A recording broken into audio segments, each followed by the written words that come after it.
Good morning, students. Welcome to Supertenti Institute, Pathankot. My name is Jaspreet and we study mathematics here.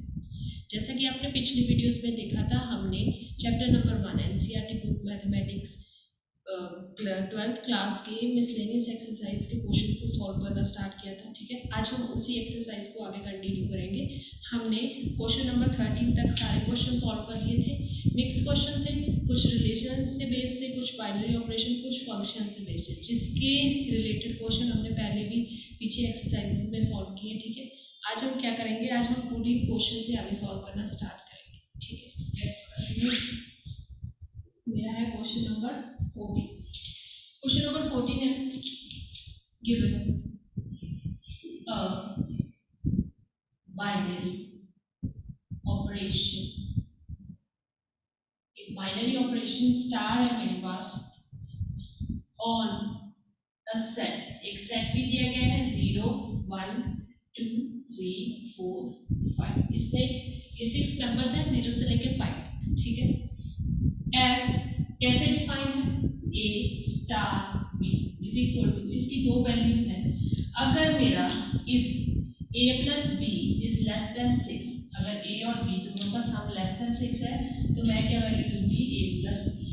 ठीक है, अगर if a plus b is greater than और equal to 6, उसमें मैं value लूंगी ए plus b minus 6।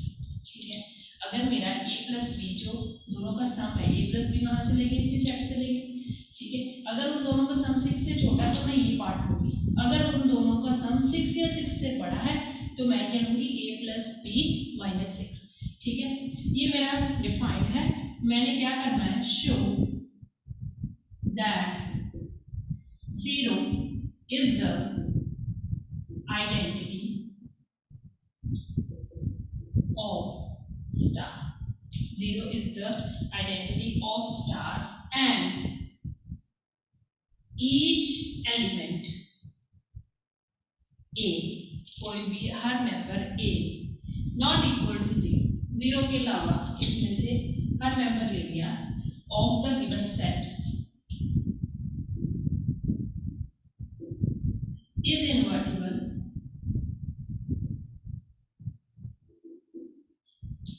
with 6 minus a being inverse of a। Question क्या है, एक सेट दिया गया, सेट पर ये बाइनरी ऑपरेशन डिफाइंड है। हमें प्रूव क्या करना है कि 0 is the identity of this binary operation. उसके बाद each element a non equal to non zero, a 0 के अलावा बाकी members of the given set invertible है विद, ये मेरा क्या आ रहा है, इनवर्स आ रहा है। ठीक है, आपको पता है पहले क्या करेंगे हम, जो जो मुझे गिवन है वो मैं सारी वैल्यूज यहाँ पे लिख लूंगी। गिवन क्या है, binary operation, given a set x, पहले सेट लिख लो, क्या है 0 1 2 3 4 एंड 5, ये मेरा सेट है। ठीक है, इस सेट पे गिवन बाइनरी ऑपरेशन क्या है, गिवन बाइनरी ऑपरेशन इज क्या है, a star b is equal to, इसकी दो वैल्यूज आ रही हैं, a plus b if a plus b less than 6, a plus b minus 6 if a plus b greater than equal to 6। ठीक है, ये मेरा गिवन है for all a b belonging to, कहाँ से, मेरे गिवन सेट्स। ठीक है, अब मुझे क्या प्रूव करना है कि 0 is the identity of this set. आपको पता है अगर मेरी आइडेंटिटी है तो आइडेंटिटी ऑब्वियसली इसी ही सेट का कोई ना कोई मेंबर होना चाहिए।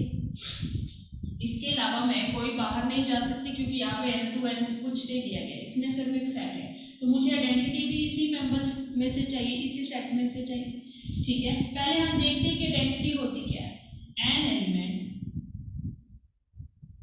E belongs to X, मुझे अभी नहीं पता कि कौन सी आइडेंटिटी, तो मैंने उसे एक नाम दे दिया E, कहाँ से, X से, will be the identity of X if क्या होना चाहिए, सबको पता है star equal to A equal to E star A।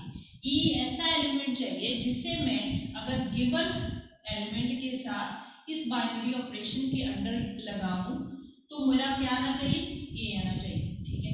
Similarly अगर मैं उसे राइट साइड से ऑपरेट करनी है तो मुझे उसे लेफ्ट साइड से भी ऑपरेट करना पड़ेगा। तो ये मेरी आइडेंटिटी की डेफिनेशन होगी। अब आप देखो इसमें मेरे दो पार्ट्स हैं, इस बाइनरी ऑपरेशन में मेरे दो पार्ट्स हैं, तो मैं इन दोनों में से कौन सा लूंगी ये भी तो देखना पड़ेगा ना कि इसमें से आइडेंटिटी यूज करेंगे या इसमें से आइडेंटिटी। अब आप देखो मैंने ले लिया let a belongs to x, this means a 0 हो सकता है, 1 हो सकता है, 2 3 4 5 सारे के सारे क्या हो सकते हैं, 5 हो सकते हैं, ठीक है। मुझे क्या चाहिए, ए बिलोंग्स टू एक्स, तो ए 0 1 2 3 इन सारों में से कोई भी ऑप्शन हो सकता है।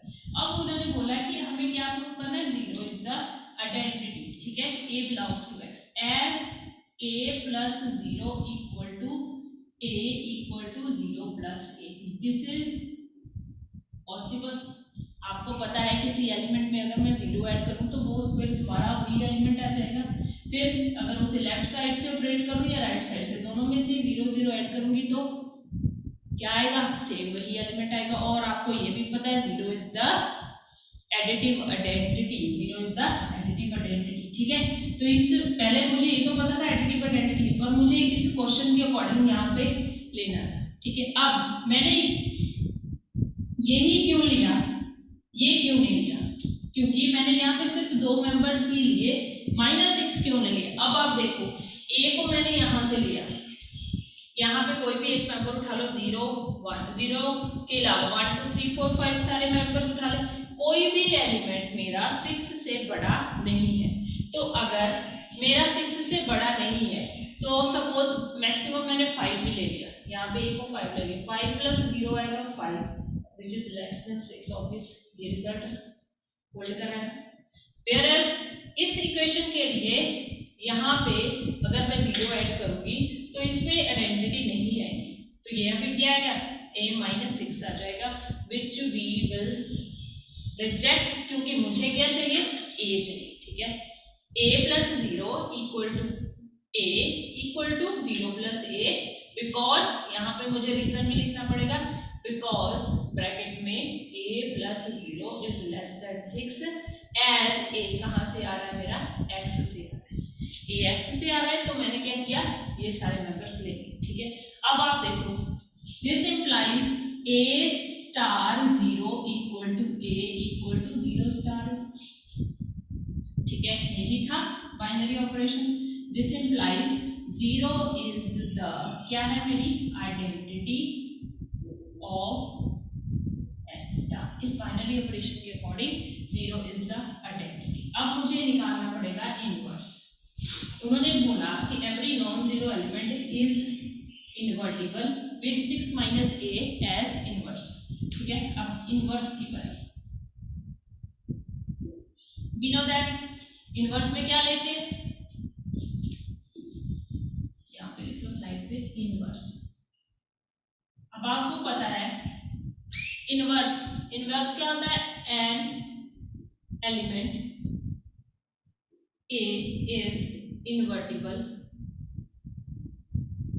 यहाँ पे मुझे ए नॉन जीरो लेना है, क्वेश्चन में given an element a non zero is invertible if there exist b belong to x, मुझे अगर मुझे एक और element b belongs to x मिल रहा है such that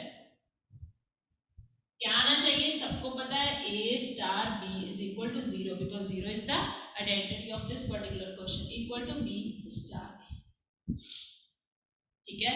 0 is the identity of this question, ठीक है। अब आप देखो हमारा a star b क्या था, a star b is equal to a plus b if a plus b less than 6, a plus b minus 6 if a plus b greater than equal to 6। तो मुझे दोनों केसेस कंसिडर करने पड़ेंगे क्योंकि मेरा binary operation ऐसे दो parts में डिवाइडेड है, तो इसमें भी देखना पड़ेगा, इसमें भी देखना पड़ेगा, ठीक है। तो मैं क्या बोल रही हूँ कि अगर मेरा 0 अगर a इनवर्टिबल है तो मेरे पास एक और एलिमेंट b भी होगा सच that a plus b equal to 0 equal to b star है। तो यहाँ पे मेरा क्या बन गया, a plus b equal to 0 equal to b plus A for all A plus b less than 6। तो यहाँ पे तो यही बनेगा इनवर्स के अकॉर्डिंग। यहाँ पे दूसरी तरफ देख लो a plus b minus 6 equal to 0 equal to क्या है b plus a minus 6 if a plus b greater than और इक्वल टू 6। ठीक है, मैंने यहाँ के क्या कर दिया इनवर्स की वैल्यू पुट कर दी। इनवर्स क्या होता है वो यहाँ पे पुट कर दिया। अब आप देखो अगर ये इनवर्स है तो पहली इक्वेशन क्या बोल रही है a equal to minus b. ठीक है, a equal to minus b अगर इन दोनों को कंसीडर कर लो तो क्या आ रहा है a plus b equal to 0 implies a equal to minus b. And दूसरी मेरी a plus b minus 6 equal to 0 implies a equal to 6 minus sorry b equal to 6 minus a। ये मेरी दो कंडीशंस आ रही हैं। ठीक है, अब आप देखो मैंने क्या बोला था अगर a इनवर्टिबल है तो एक ऐसा एलिमेंट b होगा कहाँ पे x पे होगा। मतलब b में जो लूंगी जो मेरा b होगा दैट शुड बिलोंग टू किसे 0 1 2 3 4 5 इन मेरे से कोई भी ना कोई एक एलिमेंट मेरा b होगा। तो आप देखो मैंने क्या यहाँ पे लिख दिया मेरे पास दो पॉसिबिलिटी थी तो दो पॉसिबिलिटी से मेरे पास दो ऑप्शंस आ गए। एक हो गया a equal to minus b एक हो गया b इक्वल टू माइनस 6। ठीक है, तो आप देखो a equal to minus b बोल रही हूँ मैं, दूसरी तरफ ये भी बोल रही हूँ कि b मेरा यहाँ से होना चाहिए। क्या यहाँ से b नेगेटिव नंबर है? Is b negative? No, but यहाँ पे मैं बोल रही हूँ कि a equal to minus b है। मतलब जो भी मेरा b होगा जो भी मेरा a होगा b का नेगेटिव होगा but b belongs to x भी है b नंबर्स में भी है b नेगेटिव भी आ रहा है। दोनों पॉसिबिलिटीज एक साथ होल्ड नहीं करेंगे तो दिस पॉसिबिलिटी रूल्ड आउट। तो मेरे पास क्या हुआ b equal to 6 minus a। तो मैंने क्या बोला a non zero element is invertible if there exist b। तो b मेरा क्या आ गया 6 minus a such that a star b equal to 0 equal to b star a। तो 0 को हटाओ तो 1 2 3 4 5 इन सारों में से मैं सारे के सारे वो एलिमेंट्स ले सकती हूँ जिस पे मेरा b क्या आ रहा है 6 माइनस a। जैसे मैंने a1 ले लिया तो b मुझे क्या चाहिए a1 ले लिया b क्या चाहिए 5 चाहिए 6 माइनस 1 5। तो b a2 ले लिया तो मेरा b क्या आ रहा है 6 माइनस 2 4। ऐसे करके हर मेंबर का नॉन जीरो एलिमेंट का अपना अपना क्या आ रहा है इनवर्स आ रहा है। जब मैंने आइडेंटिटी और इनवर्स शुरू किया था तो मैंने बोला था आइडेंटिटी है वो पूरे सेट की आइडेंटिटी होती है। अगर इनवर्स की बात करें तो पर्टिकुलर एलिमेंट का पर्टिकुलर इनवर्स होता है। ठीक है, तो दिस इंप्लाइज यहाँ पे मैं क्या लिख सकती हूँ this implies every a which is not equal to 0 is invertible with inverse क्या आ रहा है b minus sorry 6 minus a that is a inverse equal to 6 minus a। ये मुझे प्रूव करना था कि मेरा इनवर्स भी एग्जिस्ट कर रहा है। दोनों पॉसिबिलिटीज मैंने चेक किया कौन सी मुझे चाहिए कौन सी नहीं चाहिए अपने क्वेश्चन के अकॉर्डिंग। तो एंड में क्या आ गया inverse is equal to 6 minus a। This is our question number 4।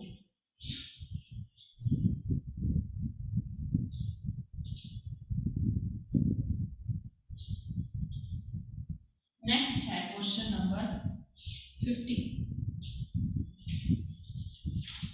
Simple था क्वेश्चन, आपको पता है कैसे हम प्रूव करेंगे कैसे क्वेश्चंस को क्वेश्चंस में अप्लाई करेंगे। ठीक है, क्वेश्चन नंबर 15 भी सिंपल है। क्वेश्चन नंबर 15 में दो सेट दिए गए हैं। Let a is equal to a की वेरी पहली पॉसिबिलिटी है 0 सॉरी -1 0 1 एंड 2 ये चार नंबर्स हैं a में। तो दूसरा है b के मेंबर्स हैं -4 -2 0 2।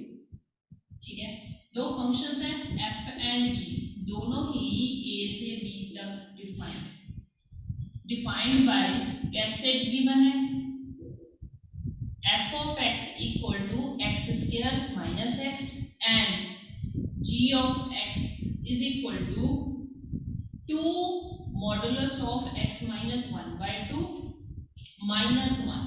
ठीक है, दोनों में ही x मेरा कहाँ से आएगा ऑब्वियसली कहाँ से आएगा डोमेन में से आएगा। ठीक है, तो मुझे प्रूव क्या करना है, are f and g equal, are f and g equal. अब देखो यहाँ पे मुझे बड़ी डोमेन या बड़ी कोडोमेन नहीं दी, जैसे n2 n होता है, r2 r z2 z, ऐसे कुछ नहीं दिए। सिर्फ क्या हुआ, उन्होंने एक सेट दिया, उसमें स्पेसिफिक मेंबर्स हैं। यहाँ से यहाँ तक मेरा क्या है, फंक्शन डिफाइंड है, f भी यहाँ से यहाँ तक है, g भी यहाँ से यहाँ तक है। तो ये तो वेरी सिंपल क्वेश्चन है, मुझे ये दोनों को इक्वल प्रूव करना है, तो मैं क्या करूँगी, हर पॉइंट पे दोनों की वैल्यू चेक कर लूँगी। अगर हर एक पॉइंट पे दोनों की वैल्यू सेम आ रही है, इसका मतलब फंक्शंस क्या होंगे, इक्वल होंगे, क्योंकि यहाँ पे n2 n नहीं दिया है, इसका मतलब है कि यहाँ पे तो ज़्यादा के लिए चेक करना पड़ेगा कि सबके लिए है कि नहीं है। सिर्फ यहाँ चार मेंबर्स हैं, हम हर किसी की वैल्यू पुट करके देख लेंगे। सोल्यूशन जब स्टार्ट करोगे पेपर में, सबसे पहले लिखना कि क्या गिवन है ये वो, तो मैं क्या डायरेक्टली लेती हूँ एफ, मैंने बोला x इक्वल टू -1, यहाँ से चेक करना स्टार्ट करेंगे हर किसी के लिए। पहले f की वैल्यू एट -1 देख लो, f कैसे डिफाइंड है, x square minus x, this is -1 square minus of -1, -1 square is always equal to 1, minus minus plus 1, this is equal to 2। अब g के कॉरेस्पॉन्डिंग देख लो, g at -1, this is x को put करो x को put करो -1, देखते हैं हमारी वैल्यू क्या है, 2 into -1 modulus, sorry modulus of -1 -1/2 -1, this is equal to 2 -1 -1/2 -3/2 modulus, पहले लिख लो, लिखना है थोड़ा सा लेंथी करने के लिए, this is equal to 3/2, negative modulus क्या आएगा, 3/2, 2 इंटू 3/2 -1, 2 के साथ कैंसिल, 3 - 1 इक्वल टू 2, तो दोनों की वैल्यू -1 पे क्या आ रही है, इक्वल आ रही है। अब आप देखो, दिस -1 गोज टू दिस 2, ठीक है। अब आप 0 पर चेक करो, f एट 0 क्या होगा, 0 square -0, this is equal to 0, g at 0, 2 into 0 -1/2 modulus -1 modulus क्या आएगा, 1/2, this is equal to 2 into 1/2 -1, 2 के साथ कैंसिल, 1 - 1 इक्वल टू 0, दोनों की वैल्यू 0 पर भी क्या आ रही है, सेम आ रही है, इसका मतलब this 0 goes to 0। Next 2 points और बचे, उन पे चेक कर लो, ठीक है। मेरा तीसरा पॉइंट है एट x इक्वल टू 1, ठीक है, एट x इक्वल टू 1, पहले f की वैल्यू एट 1 देख लो, 1 -1 square -1, that is 1 - 1, this is equal to 0, फिर g एट 1, क्या है, 2 into 1 - 1/2 mod -1, this is equal to 2, 1 - half 1/2 -1, ये कैंसिल हो गया, this is 1 - 1 equal to 0, this means this 1 also goes to 0, पर दोनों की वैल्यू क्या आ रही है, सेम आ रही है। अब एट x इक्वल टू कौन सा बचा, 2, f एट 2 मतलब 2 स्क्वायर -2, 4 - 2 2 आ गया, g एट 2 देखो, 2 इंटू 2 -1/2 -1, ठीक है, सबको कैलकुलेशन आ रही है, दिस इज इक्वल टू 2, ये क्या मेरा होगा, 4 - 1, ठीक है, जैसे एलसीएम 2 आया, 4 - 1 3/2 इंटू मॉडुलस हट गया, 3/2 -1, 2 के साथ कैंसिल, 3 - 1 इक्वल टू 2, यहाँ पे भी दोनों वैल्यूज क्या आ रही है, सेम आ रही है। तो मैंने क्या प्रूव किया, अगर मैं हर पॉइंट पे f और g की वैल्यू देखूं तो वो दोनों क्या आ रही है, सेम आ रही है, मतलब दोनों क्या है, इक्वल है, ठीक है। आप ये नहीं देखना कि इसमें सारे पॉइंट्स आ रहे हैं, आपको सिर्फ जो पूछा है वो देखो, क्या दोनों इक्वल है, क्या हर पॉइंट पे दोनों की वैल्यू सेम आ रही है, जो कि आ रही है, that means both are equal. Simple था क्वेश्चन।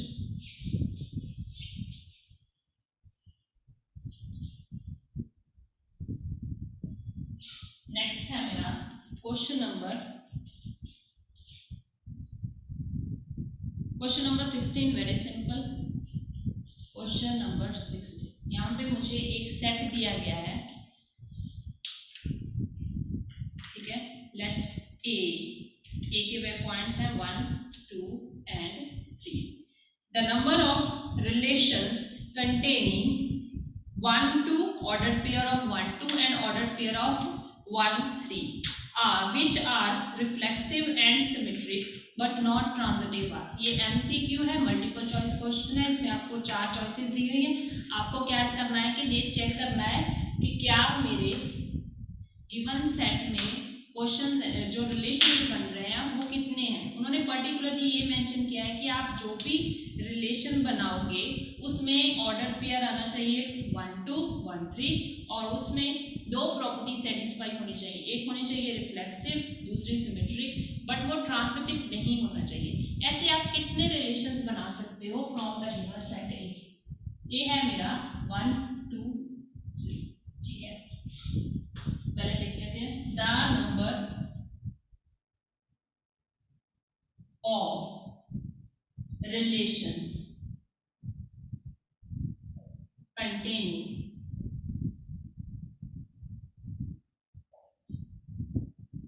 वन टू एंड 1 3, ठीक है। ऐसा रिलेशन मुझे चाहिए जिसमें ये दोनों ऑर्डर्ड पेयर प्रेजेंट हो, विच आर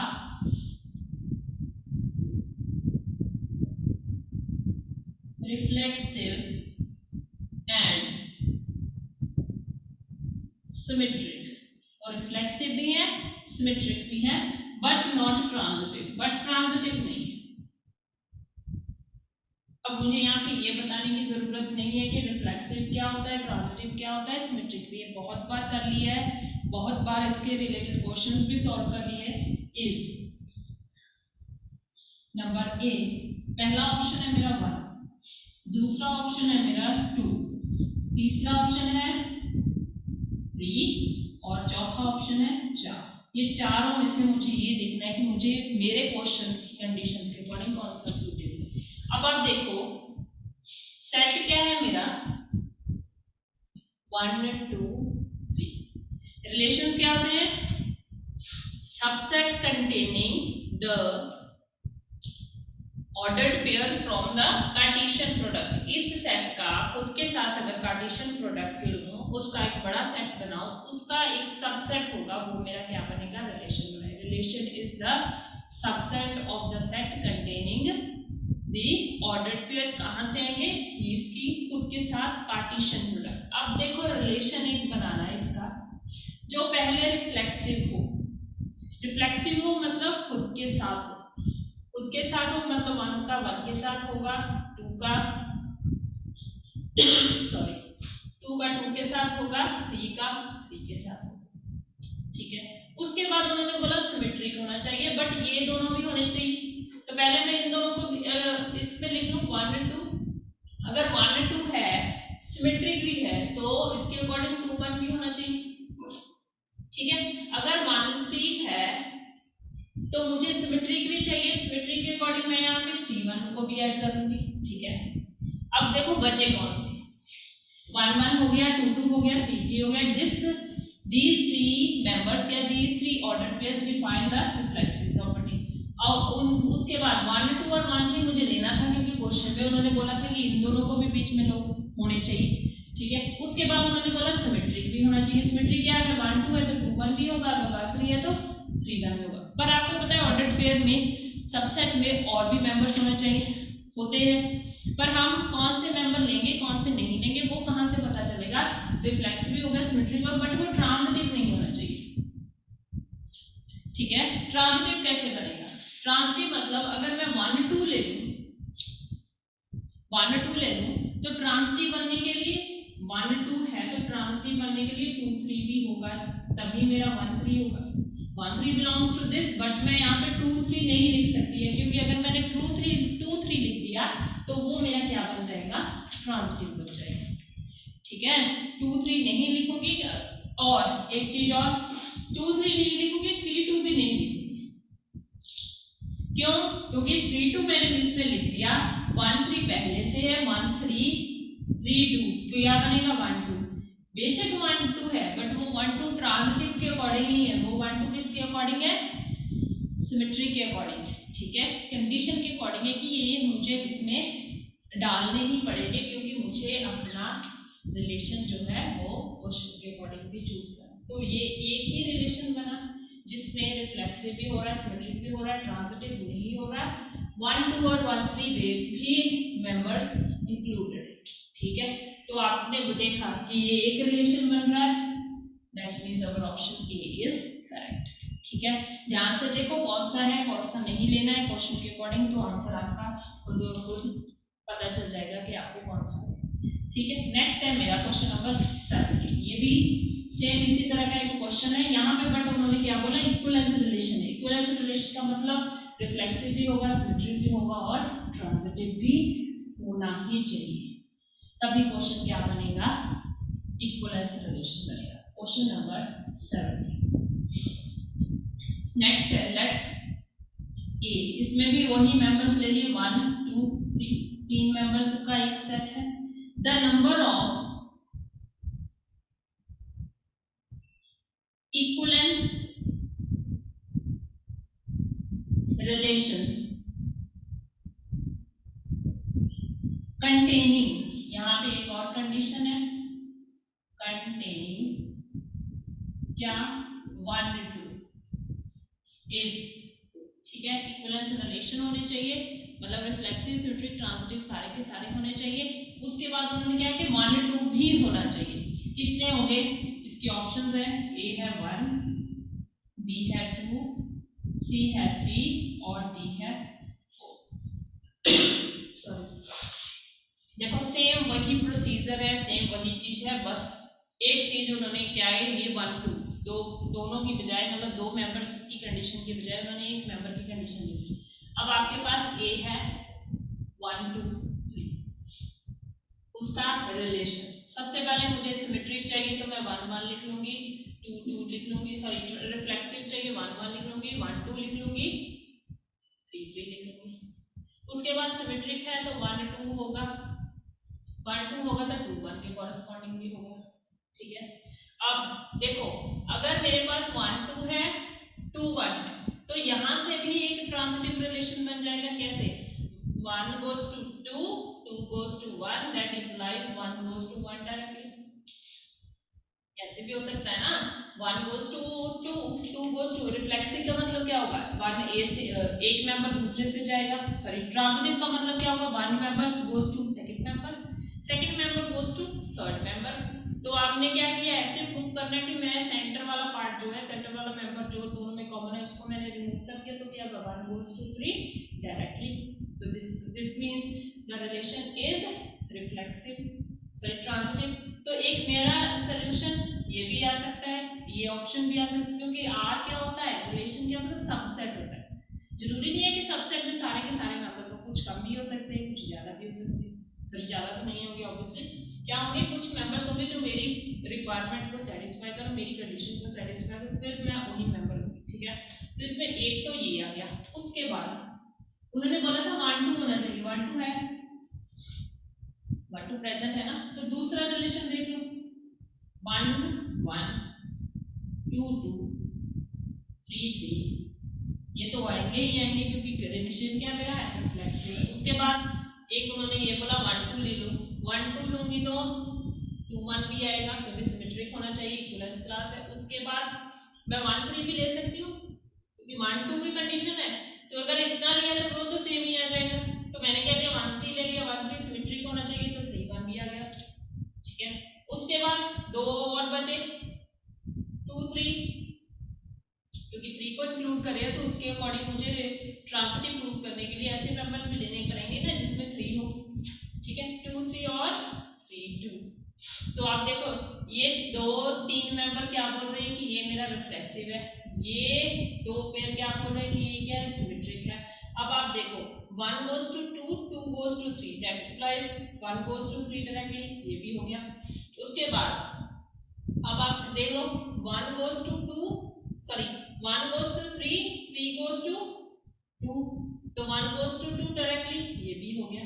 तो ये दैट मींस ये भी एक मेरा क्या हो सकता है, रिलेशन। इसके अलावा आप कोई भी रिलेशन नहीं बना सकते, क्यों, क्योंकि सारे के सारे मेंबर्स तो यहाँ पे खत्म हो गए, अगर और बनाओगे तो वो क्या है, सेम ही आ जाएगा। इसका मतलब ये मेरे दो ऑप्शन आ रहे हैं जिसमें 1 2 1 2 आ रहा है। ठीक है, अगर मैं यहाँ पे 1 3 लेती तो मुझे उसे प्रूव करने के लिए ये भी लेने पड़ते, जबकि उन्होंने सिर्फ क्या बोला है कि 1 2 लो, 1 2 इसमें भी आ that means our required answer is 2, our required option is b. ठीक है, समझ में आया कैसे लेंगे? सिंपल था, हमने ध्यान से मेंबर्स लिखने हैं कंडीशंस के अकॉर्डिंग, आपको खुद पता चल जाएगा कि कौन सा हमारा ऑप्शन सही है। नेक्स्ट है मेरा क्वेश्चन नंबर 80, इंपॉर्टेंट क्वेश्चन है। Let f from r to r, f मेरा r टू r कुछ फंक्शन डिफाइंड है, कैसे? सिग्नम फंक्शन,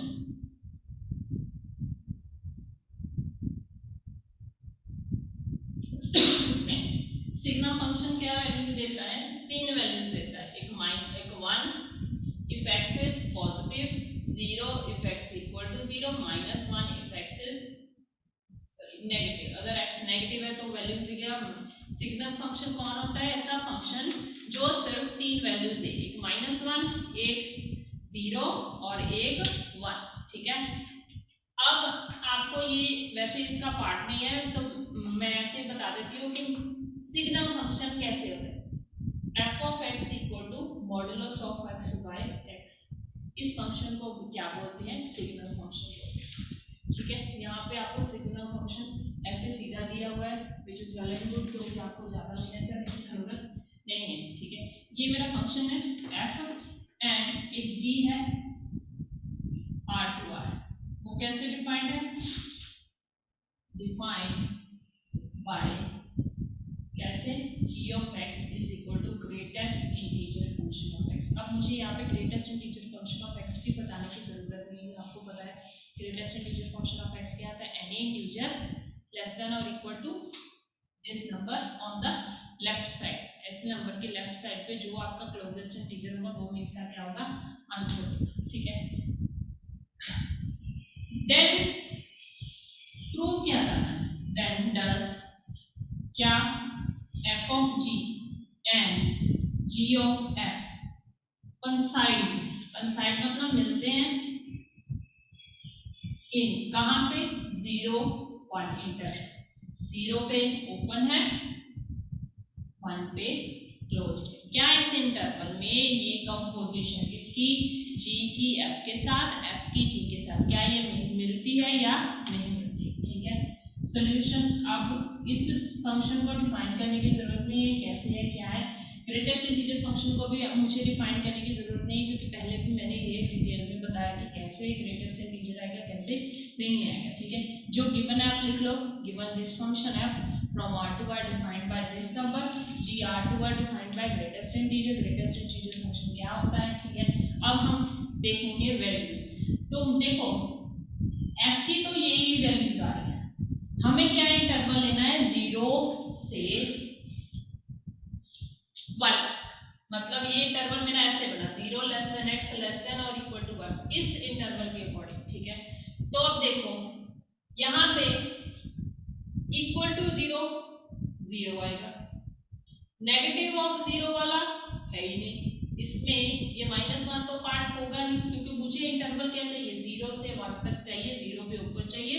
तो यहाँ पे 0 लेस देन x का मतलब क्या होगा? x ग्रेटर देन 0, इसका मतलब ये नेगेटिव पार्ट तो मैं कंसीडर नहीं करूंगी। ठीक है, उसके बाद x equal to 1, x equal to 1 में भी x ग्रेटर देन 0 का ही, x इक्वल टू 1 का मतलब क्या होता है? x greater than 0। तो मुझे क्या चाहिए? सिर्फ मैं क्या कर रही हूँ, क्योंकि मेरा इंटरवल था 0 से 1, तो मैं ये इस पार्ट को कंसीडर नहीं करूंगी, क्योंकि ये मेरा किसी भी पॉइंट पे काम नहीं आ रहा। ठीक है, उसके बाद ये तो मेरा f का था, अब आप g का देख लो, as 0 less than x less than और इक्वल टू 1। तो इसमें देख लो क्या मतलब आएगा। पहले तो एक नंबर आएगा x ग्रेटर देन 0। ठीक है, x ग्रेटर देन 0, तो greatest integer function of x that is greatest integer of function 0 से बड़ा, 0 से बड़ा लेफ्ट साइड पे क्या आ रहा है? 0, तो उसमें मेरा ग्रेटेस्ट इंटीजर फंक्शन क्या आ रहा है? 0। अगर मैं x लेस देन 1 लूं, अगर x लेस देन 1 लूं, उस केस में भी मेरा ग्रेटेस्ट इंटीजर फंक्शन क्या आएगा? 0 आएगा। ये आपकी नंबर लाइन है, ये 0 है, ये यहाँ x लेस देन 1 से छोटा यहाँ पे होगा, तो उसका ग्रेटेस्ट इंटीजर फंक्शन भी क्या है 0 है। ठीक है, इस पार्ट में दो वैल्यूज आ गई 0, उसके बाद इक्वल टू 1 भी है, एट x इक्वल टू 1, तो उसमें gx क्या बनेगा, greatest integer function of 1 which is equal to 1। ठीक है, तो फंक्शन f की सिर्फ दो वैल्यूज आ रही है 0 से 0 1, डिपेंड करता है इक्वल टू 1 लिया है या ग्रेटर देन 1 लिया है। ठीक है, इक्वल टू 0 तो होगा ही नहीं, x इक्वल टू 0 नहीं होगा, क्यों, क्योंकि यहाँ पे क्लोज इंटरवल नहीं है। ठीक है, तो इसका मतलब ये दोनों पॉसिबिलिटीज हट गई है, मेरा सिर्फ मतलब क्या है x ग्रेटर देन 0 से, जो कि आंसर दे रहा है 1। ठीक है, उसके बाद ग्रेटेस्ट इंटीजर फंक्शन क्या है, ये दो वैल्यूज दे रही है, एक 0 दे रहा है एक 1 दे रहा है, तो मुझे ये चेक करना पड़ेगा कि किस पॉइंट पे ये दोनों वैल्यू सेम दे रहे हैं या नहीं। ठीक है, पहले मैं चेक करूंगी, कंपोजिशन देखनी है ना, f ऑफ g और g ऑफ f। तो पहले f ऑफ g देख लो, कहाँ पे, x पे, x का कहाँ से आ रहा है, x बिलोंग्स टू 0 1 इंटरवल। ठीक है, this is equal to, f को बाहर निकालो, g एट x देख लो। अब g एट x क्या है, greatest integer function of x, gx क्या है, greatest integer function of x। तो देखो यहाँ पे मेरी दो वैल्यूज आ रही थी। ठीक है, एक पे 0 आ रहा था, एक पे 1 आ रहा, तो इसे भी मैं उस अकॉर्डिंग लिखूंगी। अगर मेरा 1 हुआ, x इक्वल टू 1 हुआ, if x equal to 1, then f of 1, f of 1 यहाँ से क्या आएगा, 0 से बड़ा, तो f ऑफ 1 क्या आएगा 1। ठीक है, अगर 0 less than x less than 1 हुआ, तो मेरा क्या आएगा, ग्रेटेस्ट इंटीजर फंक्शन की वैल्यू क्या थी 0, f एट 0 क्या आ रहा है 0। ये दो वैल्यूज आ रही हैं। ठीक है, समझ में आया कैसे आ रही है, मैंने क्या किया, पहले इसे एक्सप्लेन कर दिया ताकि आपको पता चले हम कहाँ यूज करेंगे। f एट gx दिया, gx क्या था मेरा, ग्रेटेस्ट इंटीजर फंक्शन, ये लिख लिया। उसके बाद आप देखो ग्रेटेस्ट इंटीजर किसका बिहेवियर दो तरीके से, 0 और हमने 0 पर तो नहीं लिया, ग्रेटर देन 0 पे क्या आएगा 0, लेस देन 1 पे भी क्या आएगा 0। ठीक है, तो 1 पे क्या आ रहा है 1, दो तरह से बिहेवियर है ना, 0 less than x less than 1 पे मेरी इसकी वैल्यू क्या आ रही है, ग्रेटेस्ट इंटीजर की 0, f एट 0 क्या है 0, तो यहाँ पे मैंने क्या लिख लिया 0। तभी दूसरी तरफ एट x इक्वल टू 1 क्या है 1, तो यहाँ पे मेरा आएगा f ऑफ 1 क्या है, ग्रेटर देन 0 पे ही आता है, x इक्वल टू 1 मतलब x ग्रेटर देन 0, तो उसमें मेरा आंसर क्या है 1। तो ये मेरी दो पॉसिबिलिटीज आ गई। ठीक है, ये कहाँ से आई, एट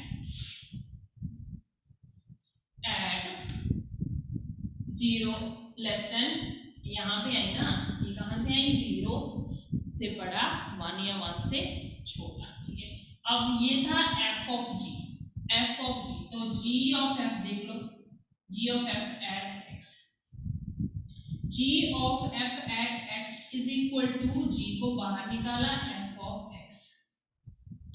ठीक है, g को बाहर निकाला f एट x आ गया। अब देखो मैंने क्या बोला था, x में फंक्शन में f ऑफ x में सिर्फ ये एक ही यूज होगा, इन दोनों का कोई काम नहीं है, क्योंकि ये हमारे इंटरवल के अकॉर्डिंग हमें सूट नहीं करता। ठीक है, इन दोनों को बाहर निकाला, तो यहाँ पे क्या आएगा, x ग्रेटर देन 1 के लिए मैं कंसीडर करूंगी ना, सिर्फ x greater than 1, because x greater than 1 आया, तो ये मेरा क्या आया g एड, as x greater than 0, x greater than 0, तो यहाँ पे मेरी फंक्शन की वैल्यू क्या है 1 ही आई ना, 1 ही आई, तो j क्या होगा g एट 1, g एट 1 मतलब greatest integer function of 1 this is equal to 1।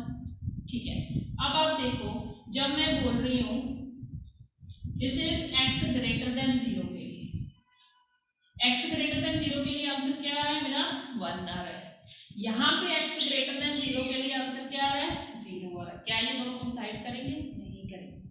ठीक है, इसे तो हटा दो क्योंकि इसे मैं कंसीडर नहीं करूंगी, क्योंकि मुझे क्या एक पॉइंट पे वैल्यू देखनी है, एक पॉइंट पे x ग्रेटर देन 0 हो गया, x ग्रेटर, क्योंकि यहाँ पे x ग्रेटर देन 0 कंसीडर किया मैंने, x ग्रेटर देन 0 पे आंसर क्या आ रहा है 1, किसका g ऑफ f का। यहाँ पे x ग्रेटर देन 0 पे f ऑफ g की वैल्यू क्या आ रही है 0 आ रही है, एक की 1 आ रही है, एक की 0 आ रही है, कहाँ पे at x greater than 0, x greater than 0 होगा, क्या ये दोनों कोइंसाइड करेंगे, नहीं, क्योंकि एक की वैल्यू क्या आ रही है 0, दूसरे की वैल्यू क्या आ रही है 1 आ रही है। ठीक है, समझ में आया? पहले मैंने क्या किया, मेरा गिवन जो फंक्शन था उसे मैंने देख लिया कि मेरी इंटरवल में कौन सी वैल्यू कहाँ पे फिट हो रही है। ठीक है, तो मैंने देखा कि 0 1 में मुझे इन दोनों की तो जरूरत पड़ेगी नहीं, क्योंकि x क्या है 0 से बड़ा, तो इक्वल टू 0 वाला हट गया, नेगेटिव वाला तो ऑब्वियसली हट जाएगा। तो मुझे क्या चाहिए, सिर्फ x ग्रेटर देन 0 वाला ही पार्ट चाहिए जिसमें मेरे फंक्शन की क्या वैल्यू क्या रही, 1 आ रही। उसके बाद दूसरा फंक्शन था g from r to r, इसमें देखो उन्होंने डिफाइन किया है g of x equal to greatest integer function of r। तो मैंने गिवन इंटरवल में ग्रेटेस्ट इंटीजर फंक्शन की वैल्यू भी चेक कर ली, कहाँ पे कैसे मेंबर आएंगे। ठीक है, उसमें आपने देखा कि दो मेंबर्स आ रहे हैं 0 और 1। ठीक है, क्योंकि यहाँ पे ग्रेटेस्ट क्लोज इंटरवल है तो मैं x इक्वल टू 1 वाला केस भी कंसीडर करूंगी। ठीक है, x इक्वल टू 1 पे g ऑफ x क्या है 1, बाकी के लिए आ रहा है 0। ठीक है, उसके बाद हमने f ऑफ g निकाला। f ऑफ g क्या होता है, f को बाहर किया, g ऑफ x को अंदर ले गए। दिस इज क्योंकि g ऑफ x क्या था, ग्रेटेस्ट इंटीजर फंक्शन, तो यहाँ पे क्या आ गया, f at greatest integer function. तो आपने ये देखा कि इसकी दो वैल्यूज आ रही है, कहाँ पे, at x equal to 1, greatest integer function is equal to 1, f of 1 क्या आ रहा है 1। ठीक है, 0 less than x less than 1 में क्या करेंगे, ठीक है, उसमें क्या आ रही है, ग्रेटेस्ट इंटीजर फंक्शन की वैल्यू 0 आ रही है, तो 0 आ रही है तो f एट 0 क्या होगा 0, तो इसमें दो वैल्यूज होगी 0 और 1। ठीक है, इस पॉइंट्स को हम बाद में देखेंगे कि ये कहाँ यूज हो गए। फिर मैंने क्या किया, g ऑफ f निकाला, वो क्या था g एट एफ एक्स। ठीक है, f of x f of x, क्योंकि x ग्रेटर देन 0 था मेरे पास, यहाँ पे देखो ना x ग्रेटर देन 0 होगा, क्योंकि x ग्रेटर देन 0 था तो मेरी आंसर क्या आ रहा है 1 आ रहा है। ठीक है, तो g एट 1 मतलब greatest integer function of 1, greatest integer function of 1 क्या आ रहा है 1। तो देखो x ग्रेटर देन 0 पे एक वैल्यू आ रही है 0, एक वैल्यू आ रही है 1। ठीक है, यहाँ पे 1 आ रहा है, यहाँ पे 0, x greater than 0 is a part of this interval. ठीक है, इज अ पार्ट ऑफ, उन्होंने बोला कि इस इंटरवल में क्या ये दोनों फंक्शंस कोइंसाइड कर रहे हैं, नहीं कर रहे हैं, क्यों, क्योंकि एक पॉइंट पे मेरा वैल्यू आ रही है 1, दूसरे पॉइंट पे मेरी वैल्यू क्या आ रही है 0 आ रही है। Hence proved these two functions, these two composition of given two functions, given two functions कौन थे, signum function and greatest integer function, ये दोनों फंक्शन मेरे कोइंसाइड नहीं करते। ठीक है, कोइंसाइड का मतलब सेम वैल्यू नहीं दे रहे। ठीक है,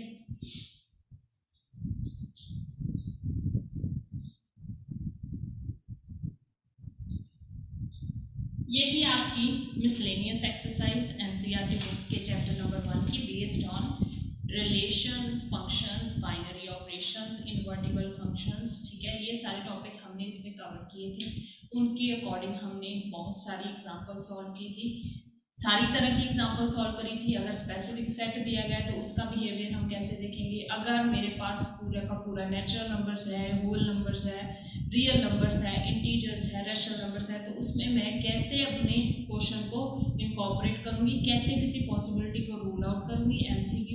एमसीक्यूज में मैंने आपको बोला था कि हमें पहले वो ऑप्शन हटाने हैं जो हमें नहीं चाहिए। ठीक है, बजाय कि आप पहले से ही आंसर, करेक्ट आंसर ढूंढो, हमें क्या करना है कि वो पॉसिबिलिटी रूल आउट करनी है जो मुझे नहीं चाहिए। ठीक है, उससे आपका क्वेश्चन एमसीक्यू आसानी से सॉल्व होगा। फिर हमने मिसलेनियस एक्सरसाइज के बहुत सारे क्वेश्चन सॉल्व किए थे।